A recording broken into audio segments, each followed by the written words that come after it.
Bonjour, bienvenue. Je m'apprête à faire le tirage pour les vierges pour le mois de novembre. Cet horoscope, enfin cette guidance, c'est vrai qu'on m'a fait un commentaire qui n'est pas tout à fait redondant par rapport au fait qu'effectivement je n'utilise pas, en tout cas pour l'instant, vraiment l'astrologie pour me baser sur mes prédictions. Mais donc voilà, on va un peu prendre en gros vos énergies pour ce mois de novembre. Pour les personnes qui seront en résonance avec ce tirage, je propose ce mois-ci une extension qui n'est pas prédictive mais qui est sous forme de soins collectifs dédiés spécifiquement pour les vierges. Et la façon dont je vais procéder, c'est que je fais le soin à la suite de ce tirage, puisque c'est grâce à ça que je vais voir qu'est-ce que vous avez à travailler pour le mois de novembre. Donc si ça vous intéresse, le lien sera en barre d'infos. Cela étant dit, on va attaquer tout de suite. Alors là, c'est vrai que je me suis un peu pas très bien organisée. Si vous voulez savoir les oracles que j'utilise justement, le lien sera en barre d'infos. Et sur ce, on va tout de suite aller prendre la température pour voir quelles sont vos énergies déjà globales à l'entrée du mois de novembre. Et ensuite, on ira voir pour le reste. Ok.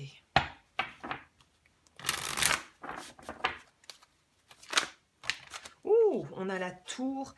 Oh, il y a un autre signe comme ça. Alors, j'en fais beaucoup. Je ne sais plus lequel c'est. Surtout que je vous fais vers la fin. Là, j'ai presque fini mes horoscopes pour novembre.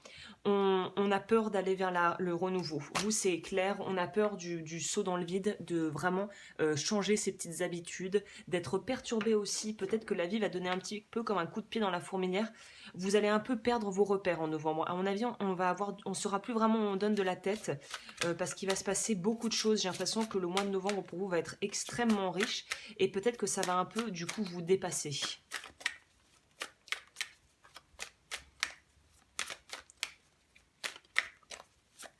Mais je vois pas quelque chose de mauvais, hein, voilà. Je vois quelque chose qui au contraire va vous pousser un petit peu comme une force invisible qui va vous pousser dans la bonne direction. Mais j'ai l'impression que c'est la résistance plus de votre ego ou de votre voilà, de votre capacité à vouloir rester dans ce que vous connaissez et dans votre zone de confort qui va rendre peut-être le processus un peu plus laborieux. Typiquement, plus vous résistez, comme si vous tiriez, vous savez ce jeu qu'on voit, je crois que c'est un jeu anglo-saxon, non, où on a des personnes qui tirent d'un côté de la corde, de l'autre, d'autres personnes qui tirent, et au milieu il y a une ligne. En fait, c'est celui qui amène le camp adverse à franchir la ligne qui a gagné. Et bien là, vous allez tirer contre vous-même en fait. Et à force de tirer, bah forcément la corde, vous savez comme c'est quand on s'agrippe à quelque chose, ça fait mal. Là, on vous propose vraiment de vraiment entrer dans une forme de lâcher prise au maximum et d'essayer le plus possible de suivre vos ressentis et de ne pas trop utiliser la tête, le mental qui va vous, en fait, comme une machine à laver qui va tambouriner,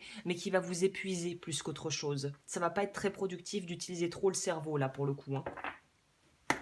Ok. On va voir du coup si c'est des gros changements au niveau sentimentaux ou pro ou les deux. Ou si c'est plus vous par rapport à vous-même aussi, c'est possible, hein.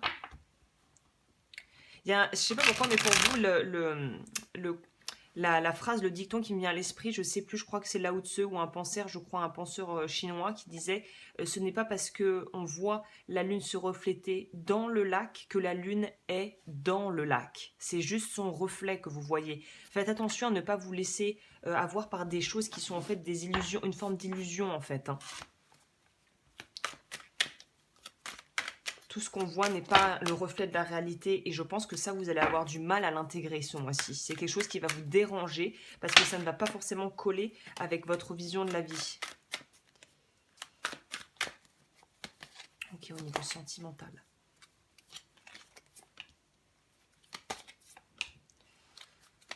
Au niveau pro, si vous ne travaillez pas, ce sont plus largement les projets de vie qui vont vous animer en novembre. Le challenge qu'on commence déjà à voir se dessiner au travers des premières cartes que je viens de prendre. Ok.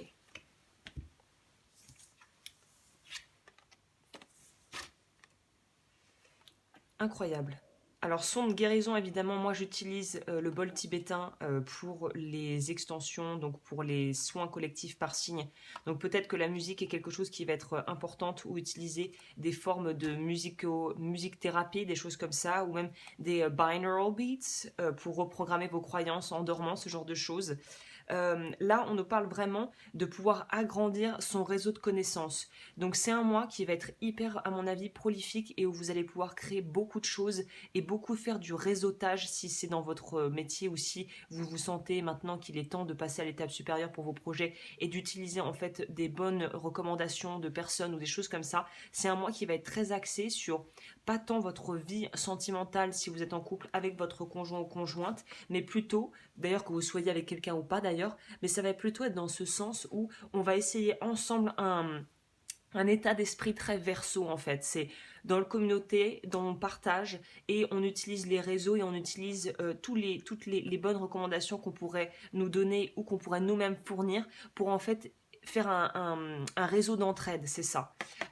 Et de pouvoir vraiment être très dans la concrétisation de ce que vous aimez. Ça pourrait aussi nous parler pour certaines personnes de faire des rencontres si vous cherchez l'amour à travers des réseaux sociaux ou des rencontres communes ou d'aller à des invitations et de pouvoir rencontrer dans le cercle d'amis quelqu'un qui pourrait vous convenir tout à fait. Pour d'autres, c'est très spécifique, je pense que ça parlera pas à la majorité, mais vous pourriez très bien vous décider, je sais pas, à prendre des cours de poterie, de chant, de je sais pas quoi, et de rencontrer un groupe de personnes avec qui vous allez vous entendre, mais vraiment super bien, et ça va être vraiment hyper naturel, comme si vous trouviez un peu une seconde famille d'âme, une seconde famille, et vous allez vous sentir extrêmement bien. Donc là, c'est pour ça qu'on vous dit sortir de vos petites connaissances, sortir de ce que vous avez l'habitude de faire et sortir d'une forme de routine plan-plan et d'aller tester d'autres choses, même si c'est un peu à reculons. Je pense que ça va vous être bénéfique pour ce mois de novembre. Ok, au niveau des archétypes, oui, c'est exact. Vous voyez, ces cartes, comme elles se parlent, c'est incroyable. Pourtant, c'est pas les mêmes jeux ni les mêmes auteurs.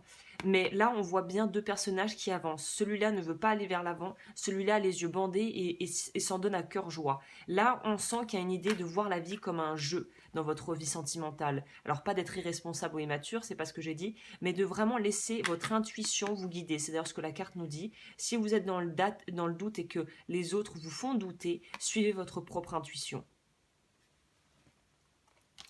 Au niveau de votre vie professionnelle, on a dit, ouh, il y a du changement en vue. Hein. Ouh là là. Il y a du changement très très positif en vue pour les vierges en novembre, où justement peut-être à travers d'un réseau, à travers de rencontres que vous allez faire, qui vont être des rencontres très fortuites, peut-être même un petit peu des choses qui vont être mises sur votre route. Voilà, il n'y aura pas de hasard, ça sera très poussé par le destin pour que ça se fasse. Ça va vous mener vers quelque chose d'extrêmement passionnant, d'extrêmement énergisant. Vous allez sortir d'une espèce de sortie, la sortie de votre coma, quoi. Si vous étiez dans un espèce d'une routine un peu plan-plan où on s'ennuie, là je peux vous dire qu'on va appuyer sur l'accélérateur et vous n'allez pas chômer en novembre parce qu'à mon avis énormément de choses vont s'ouvrir à vous et beaucoup de propositions vont vous être faites au niveau de vos projets professionnels ou de vos projets de vie ou justement peut-être des réponses à des questions au niveau administratif, au niveau juridique, au niveau administratif par rapport à des dossiers pour monter une entreprise, pour déménager, pour partir à l'étranger, implanter une société à l'étranger. À mon avis, vous allez régler pas mal de choses en novembre, d'autant plus qu'on sort de ce bip de Mercure rétrograde qui a ralenti pour beaucoup de monde énormément de choses. Artiste et les archétypes du sauveur. Donc encore une fois, je pense que beaucoup de vierges ont peut-être des projets un peu ambitieux, un peu hors cadre, qui d'ailleurs sont des projets qui vont venir à vous et que vous vous dites, dont vous doutez peut-être, d'où cette notion de doute ici dans votre vie personnelle. C'est, on a envie d'y aller et en même temps on se dit, mais il y a toujours, vous savez, cette espèce de limitation, de saboteur intérieur qui est là, mais d'autres gens ont fait déjà ça avant mieux, d'autres gens font ça mieux que moi. Mais sauf que vous apportez quelque chose, une contribution qui est unique, parce que vous êtes quelqu'un d'unique et vous allez amener peut-être des connaissances ou des façons de faire ou voilà une expertise que d'autres peuvent aussi avoir, et surtout si vous avez fait un cursus spécifique pour ça.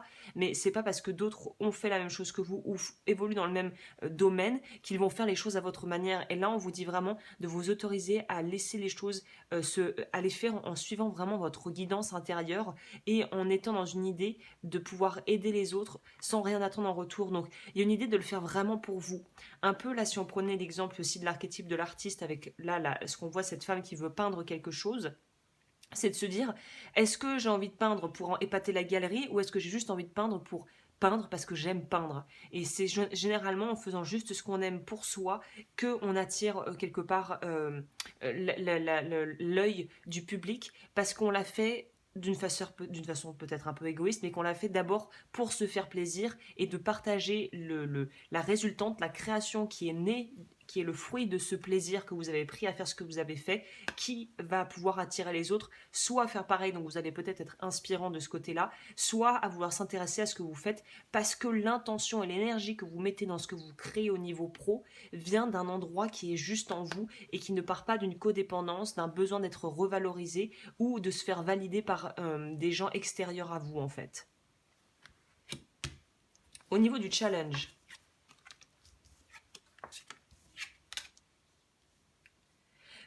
le challenge pour moi c'est ce que je vous parlais de ce rétrograde à la noix là moi qui a été que j'ai bien senti passer, je sais pas pour vous, mais là on nous dit vraiment que les choses sont en train de suivre leur cours, on va dire reprendre un cours et on va dire une cadence un peu plus structurée, un peu moins plan-plan.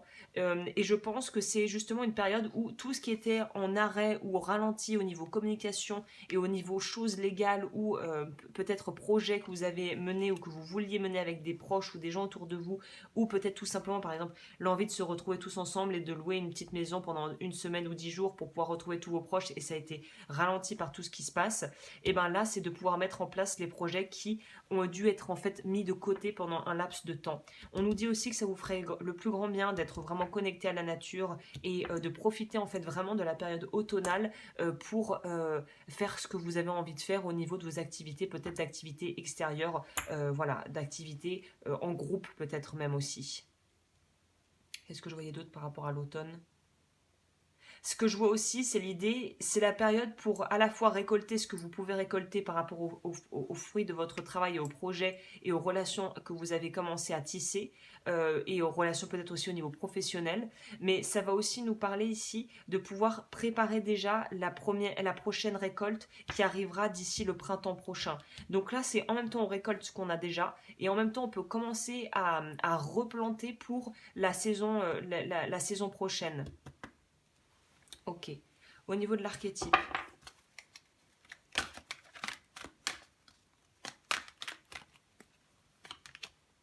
Ah, le vampire. Donc là, on nous dit que... on nous reparle de cette notion de codépendance. Ce mois d'automne, cette saison automnale est une très bonne période pour vous individualiser, vous autonomiser et dépendre peut-être un petit peu moins soit de la vie extérieure, soit de vos proches, de plus trop être en attente vis-à-vis d'eux, mais de prendre le taureau par les cornes et de faire les choses par vous-même. Pour une minorité, parce que je pense vraiment pas que c'est la majorité, pour une minorité d'entre vous, c'est arriver peut-être à faire le ménage dans votre vie personnelle et de voir qui en fait vous prend plus d'énergie et vous pousse ou en tout cas entretient votre monologue intérieur qui peut être un petit peu de l'ordre du douter, pas se sentir à la hauteur. Donc là, il y a peut-être un petit ménage à faire au niveau de vos relations pour ne garder que les personnes qui sont réellement bienveillantes et qui ont à cœur de vous voir évoluer en fait. Hein. Ok. On va aller prendre ça pour compléter. Et ensuite, je vais voir comment je fais mon extension soins collectifs pour les vierges. On va aller voir déjà ce qu'on vous propose ici. Alors, pour les vierges, what's the message? L'esprit de la biche, apporter une touche de délicatesse. C'est vrai que je ressens pas du tout ça dans votre tirage. C'est, y a plutôt une énergie d'ailleurs, on fonce un petit peu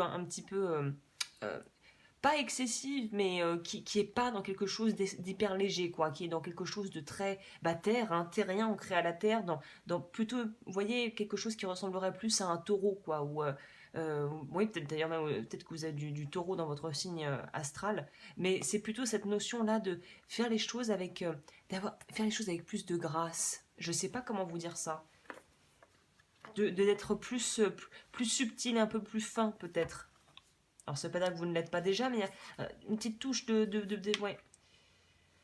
Alors, on vous dit de faire preuve de délicatesse et de diplomatie dans vos rapports avec les autres. Vous vous êtes peut-être trouvé dans une situation où des négociations ont été nécessaires pour atteindre vos objectifs. Soyez attentif aux mots que vous employez, mais sans inquiétude.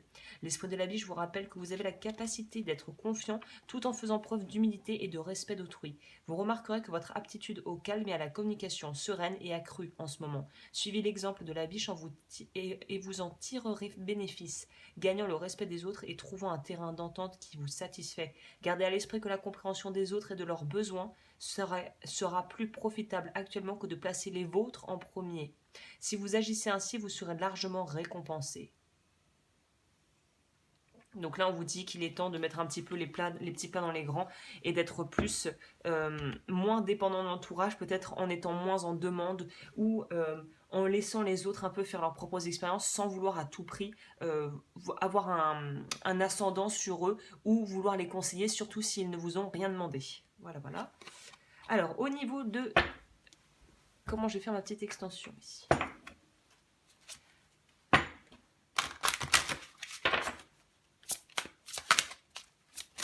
Qu'est-ce que les vierges pourront travailler sur le mois de novembre?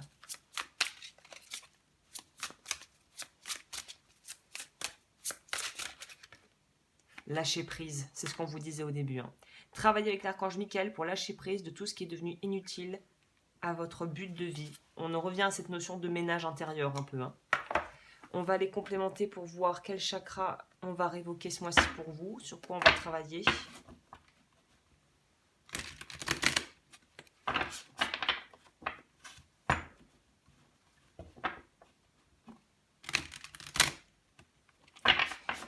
Alright, pour le chakra. Ok, vous, on va travailler sur le chakra du plexus solaire. Je vais noter ça tout de suite. Et on reparle ici, et je pense que ça pourrait être bénéfique parce que ça va vous aider en fait à pouvoir être plus dans une forme de coopération, comme on voyait. Plexus solaire. Donc vous, c'est le vœu de sacrifice à révoquer. D'être plus dans quelque chose de collaboratif et d'avoir des relations plus harmonieuses, j'ai l'impression, surtout au travail, là. C'est ça qui ressort, je trouve. Ok, on va voir au niveau de l'aspect émotionnel. Qu'est-ce qui pourrait être intéressant de travailler pour vous?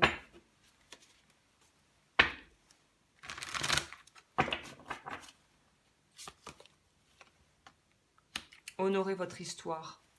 J'honore mon histoire, j'honore les expériences de vie qui ont fait de moi qui je suis, je m'honore. C'est une jolie carte. Donc il y a une notion de s'ancrer et de faire preuve de gratitude. Prendre les décisions, de se libérer de ses blessures. La décision est l'étincelle qui allume la flamme de la guérison. Plus la décision est forte, plus vous trouverez les ressources nécessaires pour vous guérir. Voilà. Bah écoutez, les vierges, je vous souhaite un magnifique mois qui s'avère vraiment très riche. Et je vous retrouve très vite pour de nouvelles vidéos. Et n'hésitez pas à liker et à vous abonner comme toujours.